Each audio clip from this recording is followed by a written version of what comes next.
Greetings, ladies and gents, and welcome to this latest edition of Tales from Outer Space, where I take stories from across the internet and read them for your entertainment. This particular story is called First Congress of All Hells, written by Harfus. The chamber reeked of lilacs and fresh linen. Lucifer chuckled to himself. It seemed there was a cauldron's equivalent of sulfur and rotting flesh. To each of their own, he supposed. He chose to walk into the council chamber in his favorite form, a handsome older man in a clean black suit and tie. His hair flecked with specks of grey, slicked back and to accentuate the sharp facial features. Entering the room, the table in the center was lined up with fierce beasts of all shapes and sizes. 100-foot-tall Goliaths with thousands of arms, beings made of pure flame, emanating an aura of pure terror, each member trying to impress the others. So this is the first Congress of All Hells, huh? The Godran Devil was the first to suggest the idea of meeting all the planes of hell. Each alien race had its own hell, each with its own leader. All had their unique burden, like Ugnakai, who feasted upon all sinners who would find their place of torment inside his stomach. Only once they pass through all 8 stomachs do they get to reincarnate, cleansed of sin through suffering. But one thing they all had similar was that they all took a form designed to evoke fear in the race that they reign over, as fear is what gives all devils their power, and the more power a devil has, the larger the form they could sustain. Lucifer took a seat as most other devils settled down. He held a slight grin, showing his confidence. Chuga, the Undeemer, spoke, the Gadran Devil. He's more the size of most other devils in the room, perfect for broadcasting his voice. Greetings, O lords of hell. Today is a monumental day, to be reckoned for eternity to come. The first Congress of All Hells. The crowd erupted, each devil showing its pleasure with the idea. For today, we must establish the most important rule. Who is to rule all hells? The response to this was even louder. For any contender, stand and announce why you wish to be king.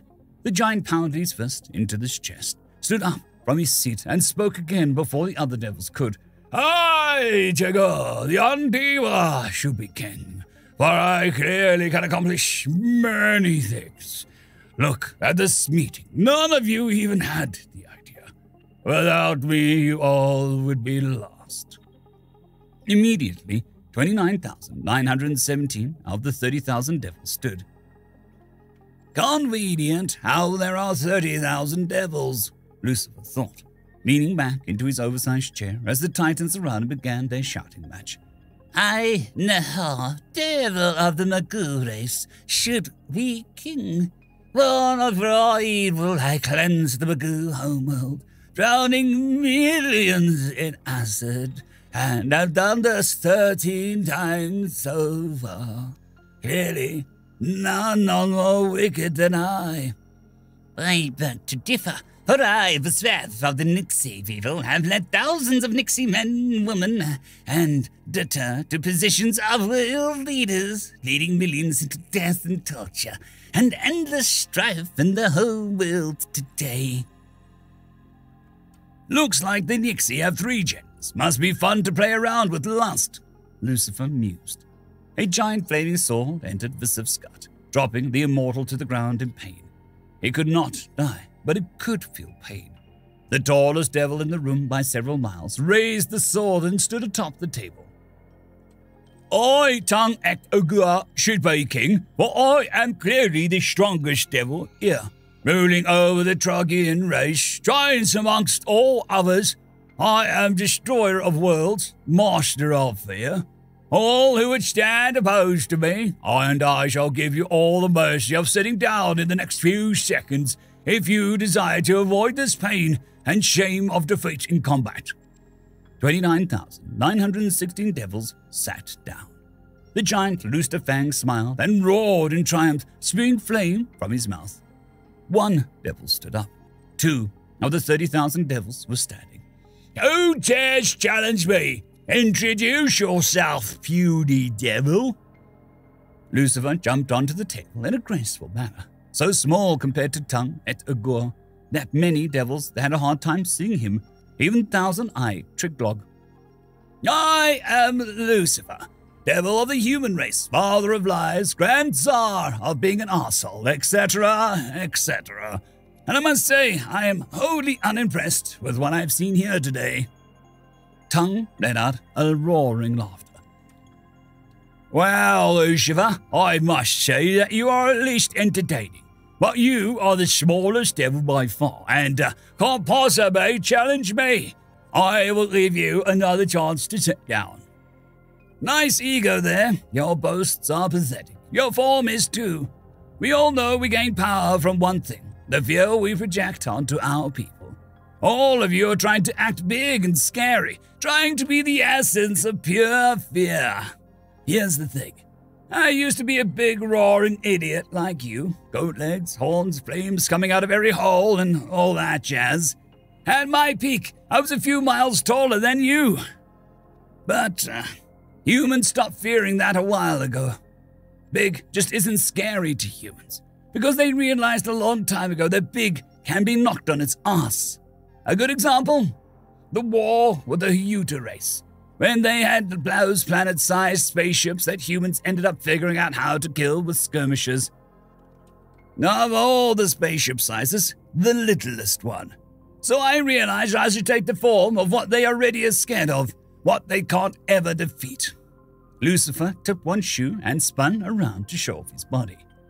I'll be a human because all other monsters can be defeated. At that moment, Tongue swung his sword of wrath down onto Lucifer with a speed unheard of. On contact, it shattered into countless pieces, while Lucifer stood unfazed, much to the shock of every other devil. That sword, what did you do? It was forged into 10 billion anguished souls, Lucifer responded with a wordless glare. Tongue sat down. Sugar opened his mouth. Is there any objections? Shut up, Sugar. All devils who have something to say about it, stand up. And 30,000 of 30,000 devils stood. Lucifer gave them a simple stare, filling them with dread and fear. Every devil who accepts me is king. Kneel! And one of 30,000 devils was standing. Story number 2. 1 in 10, written by Quick Return 1246. We're all well aware of how we got here. Everyone learned about it at school, starting with the basic facts at the age of 6. For the next 12 years, details were drip-fed as deemed age-appropriate, just so the nightmare stayed fresh and interesting. It started with the pandemic. There was nothing new. These things popped up every so often. We learned to deal with it. Modern pandemic responses could be traced back all the way to the second decade of the 21st century. But then the virus mutated and began attacking plant life. That was unusual, if not unprecedented. The nasty part was that the virus-infected produce was still harmful to humans and animals. Cooking helped in some cases, so did meat consumption. Vegetarianism practically died overnight. Things got a little dicey when faced the fact that livestock required food too, and contaminated meat could infect humans. But according to the textbooks, we managed by outlawing blue, rare, and medium steaks, until the virus became heat-resistant. Thus began the Great Famine.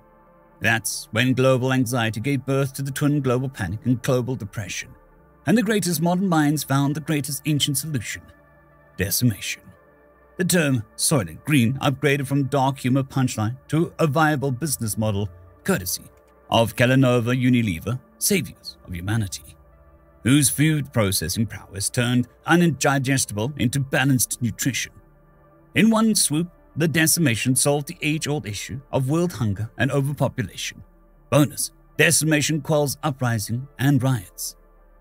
Many a term paper was being written on phrases like honorable sacrifice and everyday heroes, and of course that old standby about the needs of the many outweighing the needs of the few. I filed my fair share of pages with this drivel. I don't know if my classmates actually believe those words. I never dared ask. These days, the honorable sacrifice isn't even seen as that much of a sacrifice anymore.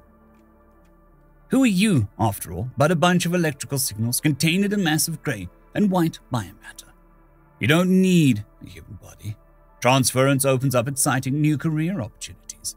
Wouldn't you rather be a state-of-the-art, faster-than-light spacecraft, or run a whole military base down to the smallest light bulb? Actually, I wouldn't, but I know some people are into that sort of thing. Transference isn't for everyone. It takes a particularly strong personality. Otherwise, the consciousness runs the risk of losing itself in the machinery it's supposed to be controlling.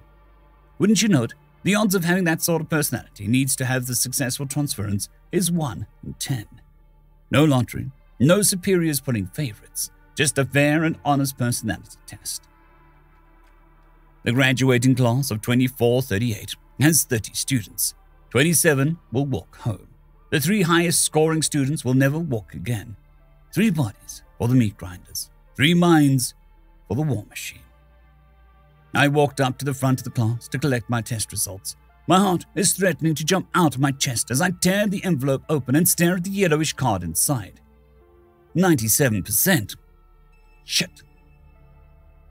End of story. I'd quickly like to thank the T5 peeps: Cold War Boomerwaffen, Severin Cerberus, Bushmaster 177, Henry the Red, Caspar Arnholtz, Cold War Boomerwaffen, Elijah Silvercross, Dragzoon WRE, and Severin Cerberus. Thank you very much.